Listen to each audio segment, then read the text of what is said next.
It may be really cold out there, and there may be Christmas music at Sears, but Drover soccer isn't over yet. The men got the opportunity to play in the national tournament and ultimately compete for the title. Assistant Coach Vizarelis starts to wrap up the soccer season and previews the national tournament right now. This is In the Saddle. Let's do it, baby, let's do it!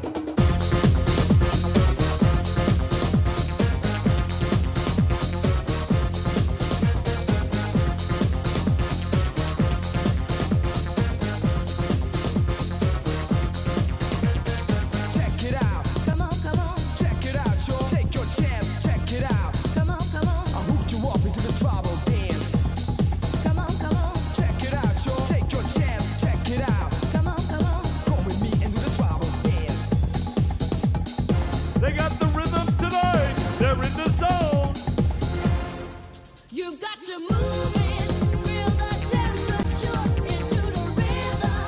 Let the fire burn, so get into it. Get into it. Hi, and welcome to this edition of In the Saddle with Drover Sports. We have soccer coach Alexis Vizarelis with us, and great news this week for the men's soccer team as they get an at-large bid into the NAIA National Tournament that starts this week. A big road trip coming up for the men, but we want to talk first a little about the women's soccer program and wrap that up. They finished with the record of 10-7-1, and coach, a great road game in the first round of the SAC tournament for the women.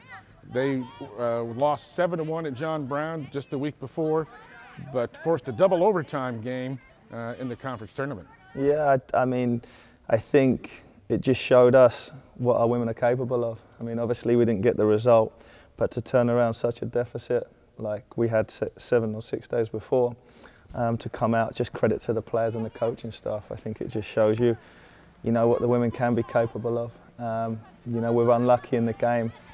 We lost 2-1 in overtime. We're holding on with a 1-0 lead with 4 minutes to go, and unfortunately, they made a great play, a good cross and a finish, and we went into overtime and it went back and forth, and they beat us in the end. But again, it's great to see the girls realise, what they can achieve when they work hard. And we went down to a tough place, John Brown. I mean, I think the foul count was 14 fouls to them to our 4 fouls on us. So I mean, definitely, we went to a difficult place to play and showed that we could compete. And we know that on the girls. We know on our day we can match up with anyone. It's trying to find out that consistency that we need next season, and we'll start straight away trying to figure that out. So.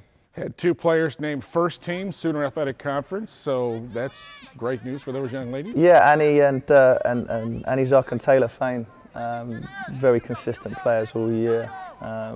They've worked hard, and it's great for them to get recognised at the end of the year for their efforts. I think it was definitely a team performance at John Brown, but I'm proud of the 2 girls for getting recognition. I think it's always nice for a player to get that, so hopefully that'll spur them on next year. Talk about the men now, and you're getting to host the first 2 rounds of the Sooner Athletic Conference tournament, and then just a tough loss to Oklahoma City University in the semifinals. And at that point, you thought your season was done, but let's talk about the tournament first of all. Yeah, I mean, Oklahoma City obviously have a great program. They have a great tradition. I'm going to have to say they were better than us on the day. I have to give credit where credit's due. They came to our place twice this year, and they beat us twice. So, you have to give that team and the coaching staff credit. We were disappointed in ourselves. In the final, I think maybe it could serve as a positive now that we've been kind of invited to the national tournament kind of through the back door. Maybe we come in as that sleeper team, that Cinderella team, that maybe we play better with that tag as the underdog. I think at times this year we maybe struggled being the best team with the target on our back.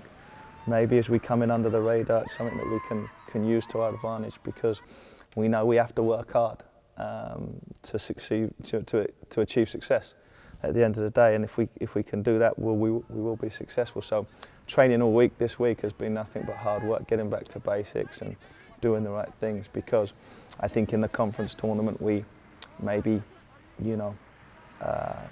overlooked a couple of little details that we needed to be better on, and teams caught us out.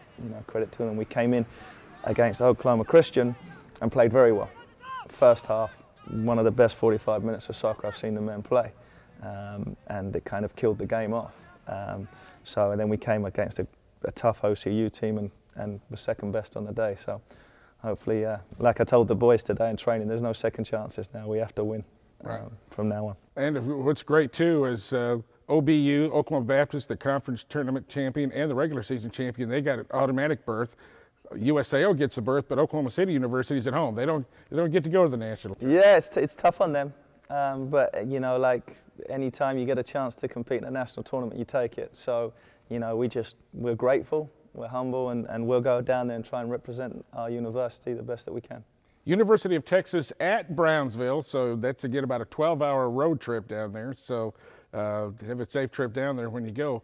I know you're just kind of getting familiar with the Scorpions. That's their mascot. So what do you know about them? We know the team quite well because they're a Red River team, and you know, we played in the conference back in the late 90s, 98 and 99, and so we're very familiar with the teams around that area, and we have a lot of respect for that university. A very good coaching staff, very, very good team.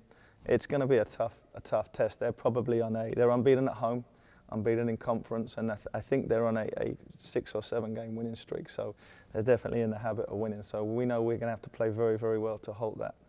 And again, second straight year for the Drovers to be in the national tournament. So hopefully last year's experience will give you something to work on as you get ready for this year. Yeah, we got a nice, you know, we got a nice taste going last year, and then a bitter taste falling at the first hurdle of nationals. So we really want to go one step further. I think that's how you gauge success, by always taking a step forward. So, you know, we want to go.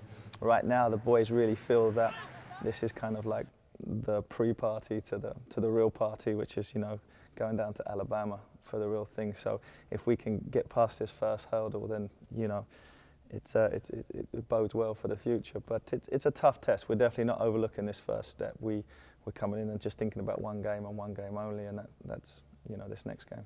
And have 5 Drovers that were honored for their play this year, 3 first team all conference and 2 second team all conference. Yeah, again, the honors are great for the guys as well as the girls. I think Nico got Offensive Player of the Year. He scored a lot of goals this year.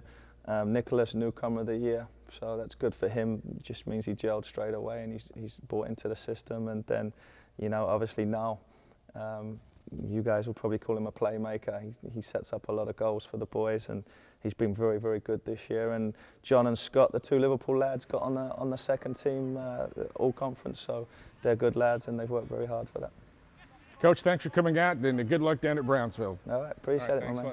Coach Alexis Vizarelis joining us, and that's a little bit of basketball news. 2 Drover basketball players named Sooner Athletic Conference Players of the Week, Solly Butts for the men and Ita Gay for the women. Thanks for joining us for this edition of In the Saddle with Drover Sports.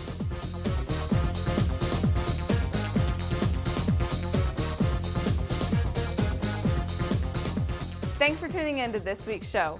We're not going to have one for you next week because we'll be at home with our families enjoying Thanksgiving.